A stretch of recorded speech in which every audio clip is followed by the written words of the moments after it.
Hey, peace. Peace and one love. I want to welcome you and thank you for stopping in here at the African People.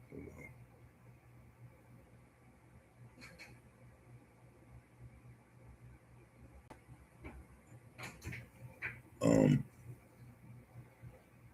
right now, I do have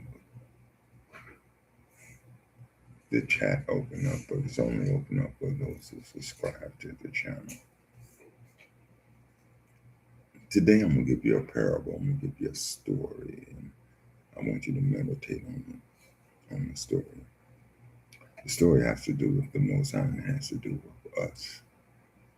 If you want to know who the Most High is or how to know the Most High, then you can always request it and I'll truly bring you a teaching on it. Let us understand this, that I'm only here for the lost. I'm not here for the righteous, because the righteous need not be saved. I'm only here for the lost sheep, the lost sheep of God. Now, that don't mean each and every one, because all are not of God. There's some walk around with the spirit of Hayla, what you call Satan. There's others who walk around with the spirit of Anak. And I'm going to talk about these spirits. So in the story that I'm going to be speaking to you, the title was to beware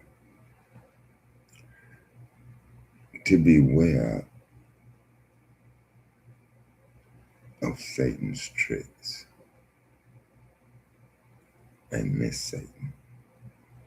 That's the name I'm going to give him, because she works with him. Therefore, she's of him. She followed his ways, his teaching, his leading. She's married to him and not to the Most High. The Most High is that consciousness that is within you.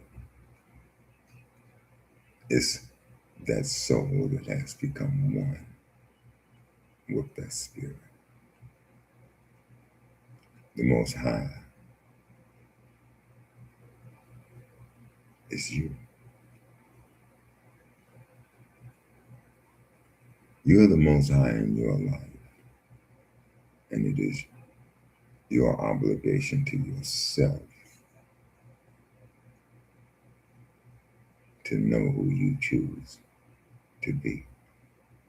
You can now either follow Hayla, the one you call Satan. You can follow his way, because he's the God of this world. When I say the God of this world, I mean he's in charge of the people who follow him and practice his way. He's their God because they listen to him. They bow down to him.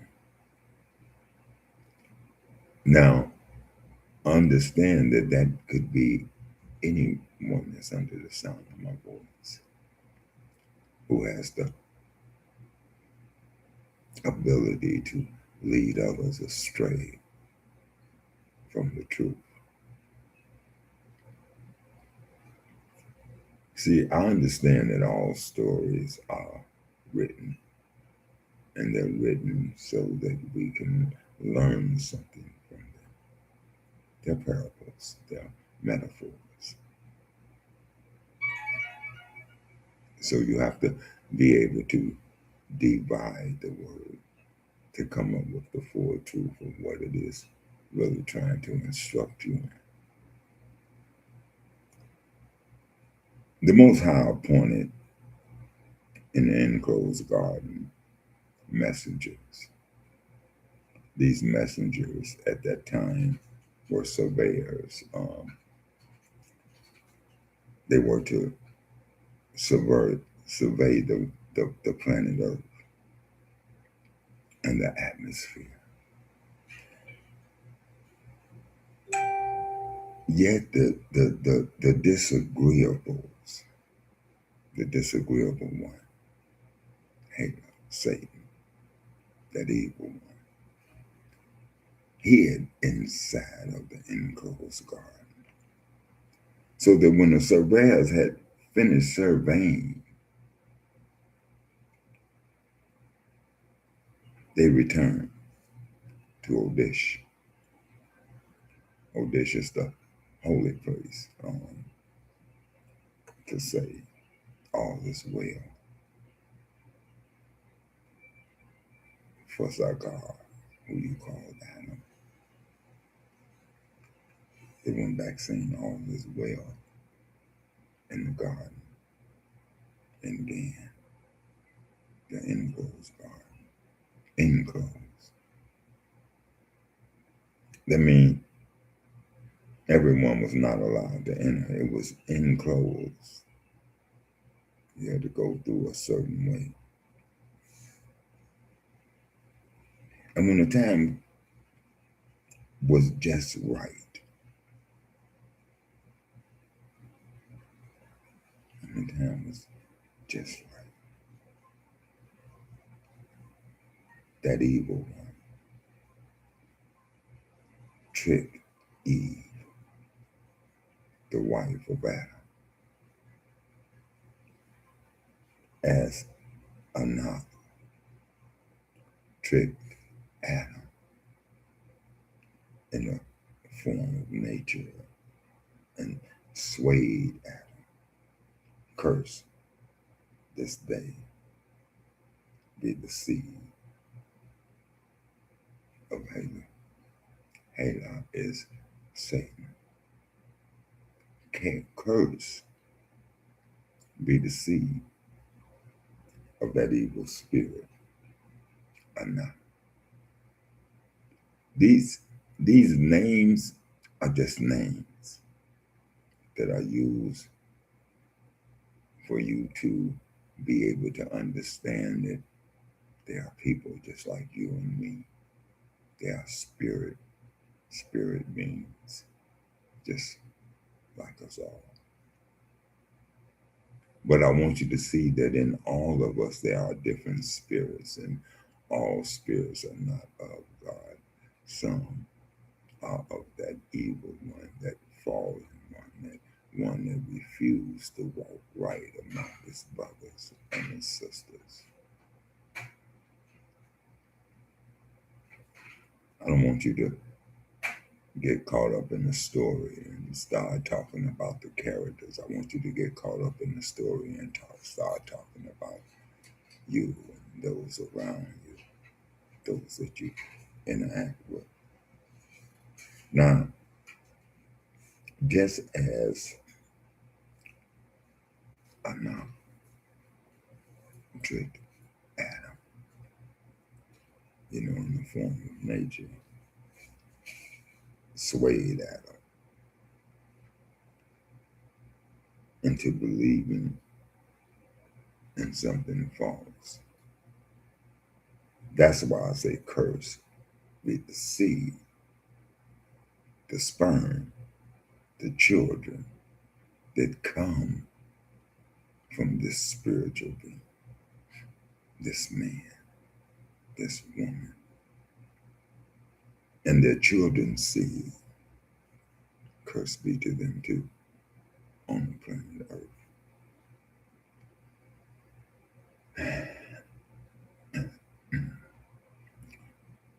Therefore, we'll just watch.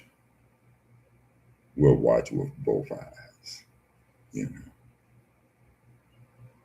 and all the messengers, the angels, the righteous ones. They cried for the fear of Adam's seed, because They knew Hayla, the master of deception. I want to say that again. They knew this evil one, Satan, the one you call Satan. They knew the spirit, the character of that evil one. That evil one was one of deception.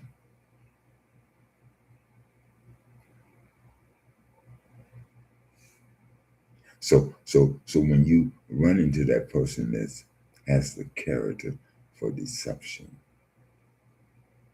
you know that you're dealing with a son of Satan.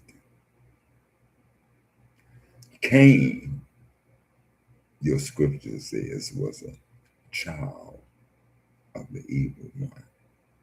And being a child of the evil one, that's why he killed his brother. Because he was the evil one. Even though he came out of the same womb, he didn't come from the same seed. The seed that was planted in him was the seed of Satan, that adversary. It was not the seed that was planted in his brother Abe, which was a righteous seed, a good seed.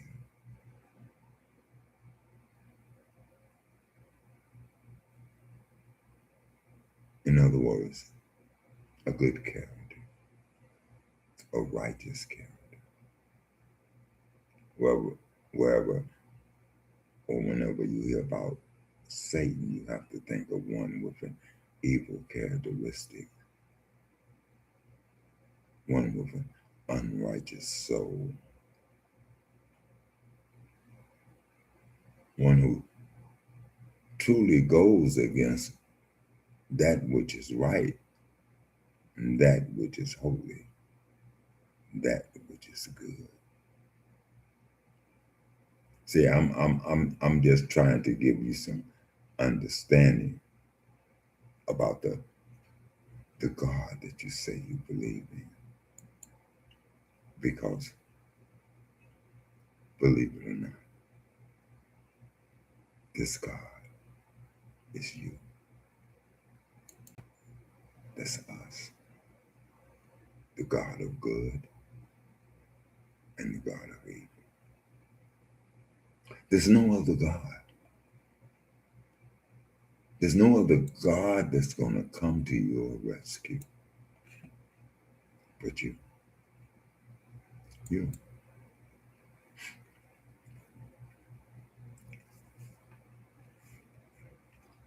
So they prayed for Adam, the messengers back in that day, because they knew that Satan, Lucifer, whatever you want to call him, they knew that this spiritual being, that this character that was in this being was a master of deception. And Anak is just another spirit. It's the mother of lust and temptation. So when all of this was over, the messengers, they sang as if it were a new song, and all the heavens gave praise. When I say all the heavens gave praise, what I mean is all the righteous ones. Because heaven is a place for the righteous.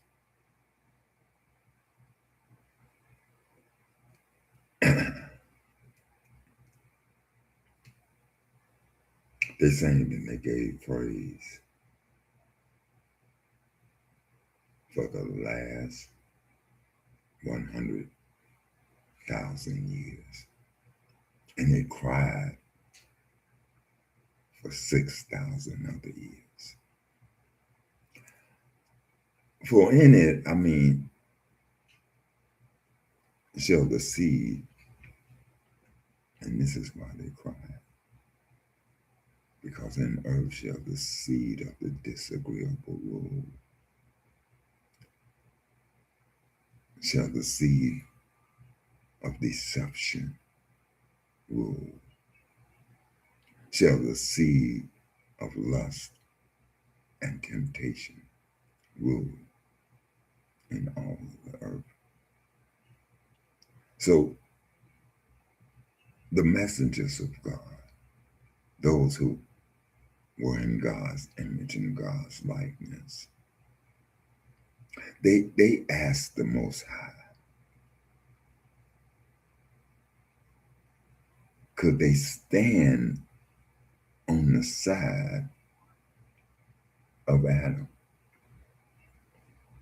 Could they stand on the side of Adam's seed,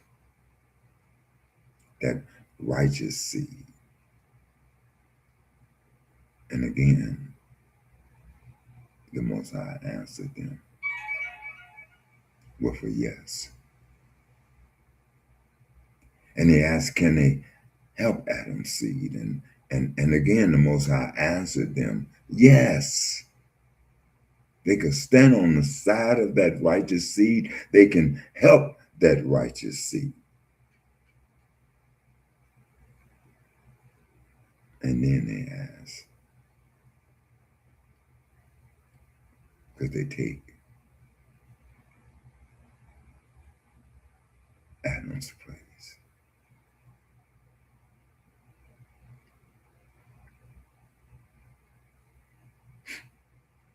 And the Most High told him, no. No. So you see the 6,000 years of crime began because such is the rain that falls upon the planet Earth, the rain of deception, the rain of lust and temptation.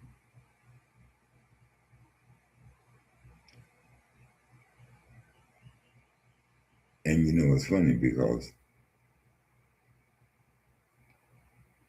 Satan, it says, went to all of the masters, 4 and 20 in number, and said, if I can make mortals have faith in the sun rises, I will have the souls. And many of us today put our faith in the sun, and put our faith in the things that we see. Many of us put our faith in materialistic things. Our faith lays on what we see instead of what is true. The truth is that we did not create ourselves. Therefore, our faith don't lie in our hands. The truth is that none of the things that we desire took part in our creation. Therefore, our faith do not lie in these things. We were not created by the sun. We were created by the source, by the Spirit.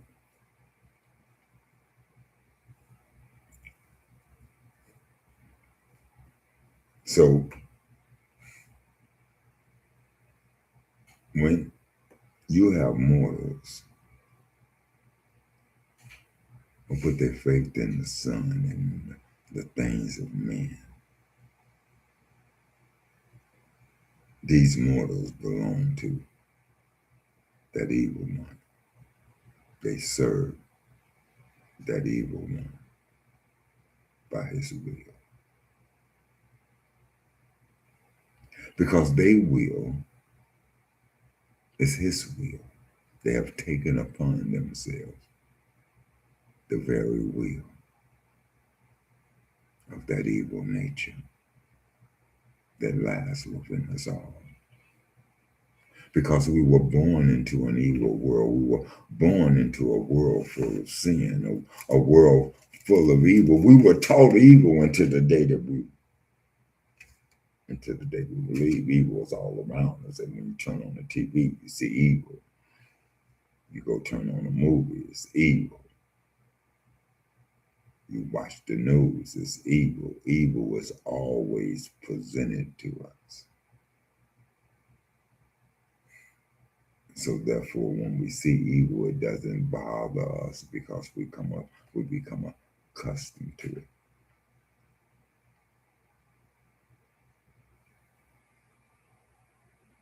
So that's why you see in the scriptures the righteous ones are always asking to cast them into the pit forever. Oh, Satan and his children, to cast them into the pit, that evil spirit, so it won't be in man. You know, Shakur, or is it Shahar? How do you pronounce it? This Shakhar, but it's not about the name. I keep telling you, it's only put there for you to give you a teaching. This one they call Shakur, this one they call the original Satan, the evil one, whose name is also what? He has many names that he go by. I think it's Tawad or John and Azar. I think it's called the father of Hades, which is the father of evil desires and evil thoughts. When you get rid of the characters and replace them with you and those around you, you begin to understand the teachings in the Word, where it teaches you how to create salvation. And when I say created, I don't mean to be the creator, the one who formed it, but you become the creator because you're doing it. You're creating it in your life. You're creating that godly character, that righteous spirit. You're becoming one with the Most High.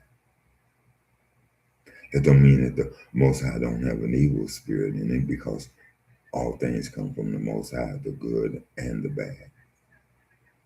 That's why you hear a lot of people say there's no such thing as bad, because good and bad come from the same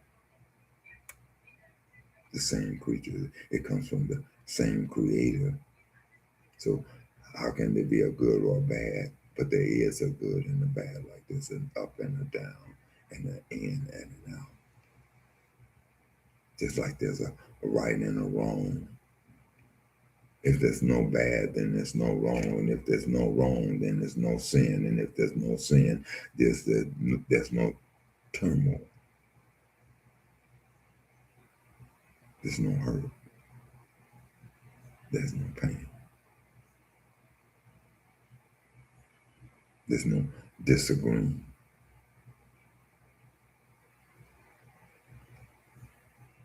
In a place of peace, there has to be togetherness. There has to be a unity. There has to be a oneness.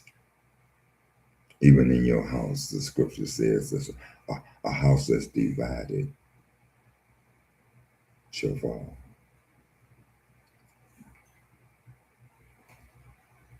A kingdom that's divided against itself shall not stand. Now, when you say house that's divided shall fall, I don't want you to think about the house that you live in. That's a symbolic symbol of the true house that you live in. Because this here It's the house. And if this here is divided against itself, when I say divided against itself, I say that because sometimes it do right and sometimes it do wrong. Sometimes it want to do right, and other times it just wants to do wrong. It's divided against itself. When it does wrong, it makes an excuse so it can do the wrong. It's divided against itself. Even though it knows it's wrong, it makes an excuse so that it can participate in that wrongdoing.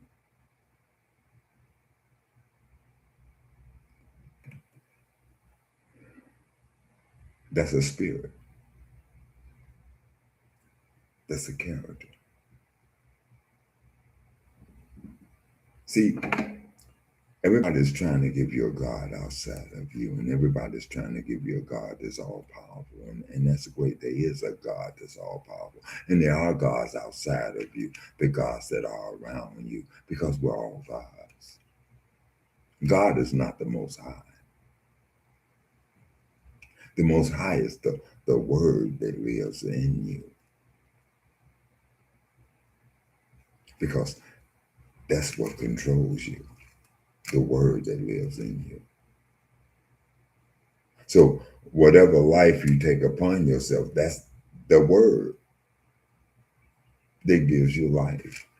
If that word that comes to you is evil, if that word that comes to you is lustful, if that word that comes to you is lion, a lifeful spirit, a lion spirit, if that word that comes to you is a deceiving spirit and you choose to uphold it, then that makes you that word, a part of that word.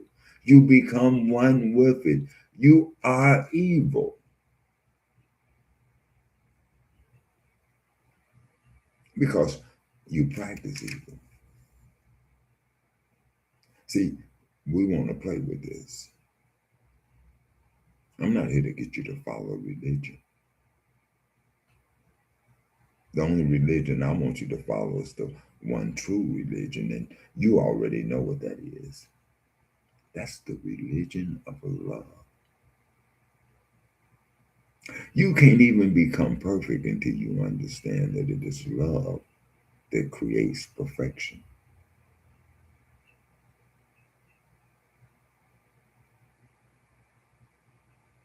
Perfection is found in love, not in that the world teaches you. You're so busy today chasing the things of the world that you can't even see your brother or your sister or even understand the one that stands in front of you because your eyes have been blinded to the truth. The truth is that we matter more than the things because we are the creators of the things. So why worry about the things? Why not worry about the source? Because if the source is right, the things are right. And we are the source. We. You notice I said we because we are one. We're either one in doing that which is wrong or we're one in doing that which is right and holy in the sight of love. Because the God that you worship, the one that you talk about, Scripture says that God is love. Love is not something you can just grab a hold of.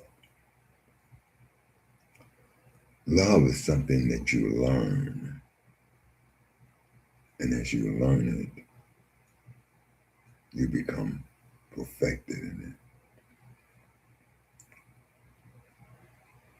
it. Love has a teaching, an instruction for love. Love is not what you want it to be. Love is what love is. Love is not what you think love should be, but love is what it is. Love.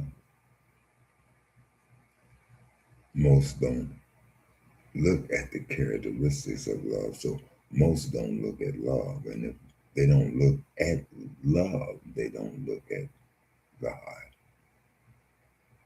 That's for you to claim that you love God. Because to love God is to look at God, and to look at God and see God is to look at love and see love, because God is love.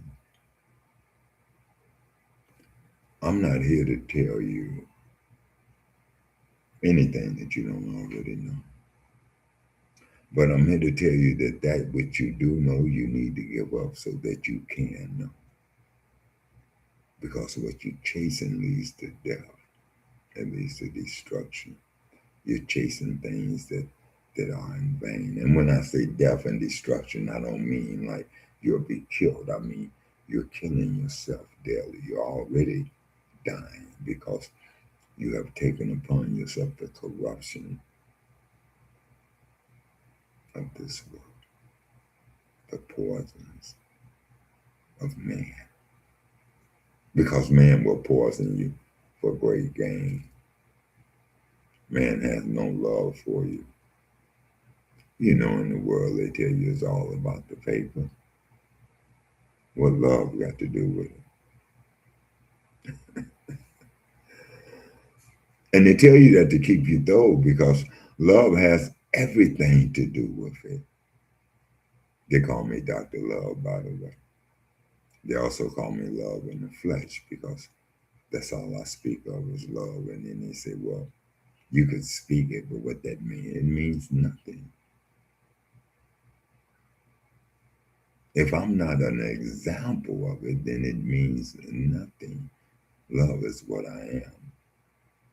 I am love, and love is me.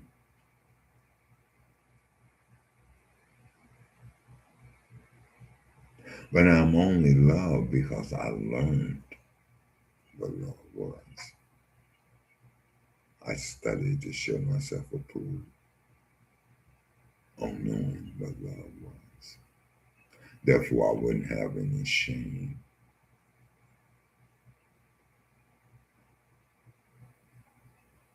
See, one shouldn't have shame in truth.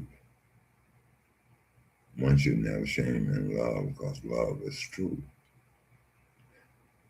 The only way to have shame in love is not to be living in love, not to be living in truth, not to be walking in truth, not to be speaking in truth. We can speak evil to our friends and to our families when we speak lies to them. That's speaking evil. When we can't speak the truth to one another, we are speaking lies to one another. And we do that daily. And that don't mean to speak the truth to everyone because you don't want the enemy to know where you're coming from. But the thing about God is that the enemy always knows where you're coming from. Because it was designed for the enemy to know. So you can show the enemy his faults. So you can show the enemy his fake desires, the things that he's chasing after are not real. They're not internal, but they're external. So I use that story just to bring you into the talking about the God that's in you. Sometimes I just use the scriptures,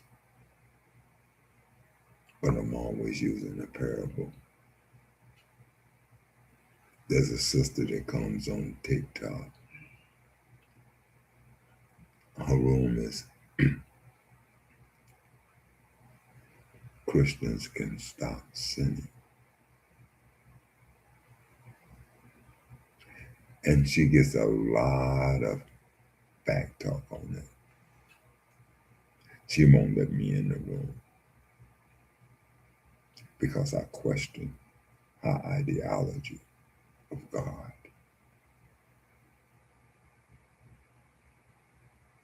And if she can't see herself as God, then how can she speak for God? How can she speak about something that she don't know? Because you can't say that you're for God and not striving to be as God. Because to be for God is to become as God, because that is God's request of us. Think on that. And I'm not here to put no one down because we all have our shortcomings. I still have some I'm working on. I'm not perfect. I'm striving for perfection. There's a difference. So until we talk again, I'm going to say peace, and I'm going to say, Lord, I thank you for joining us. And remember, this is the African people of love, the queens and the kings of Mother Africa, a place that speaks truth and only truth. Thank you for joining me. Y'all have a great day. You make sure that you continue to come back because we want to see you here. Love you.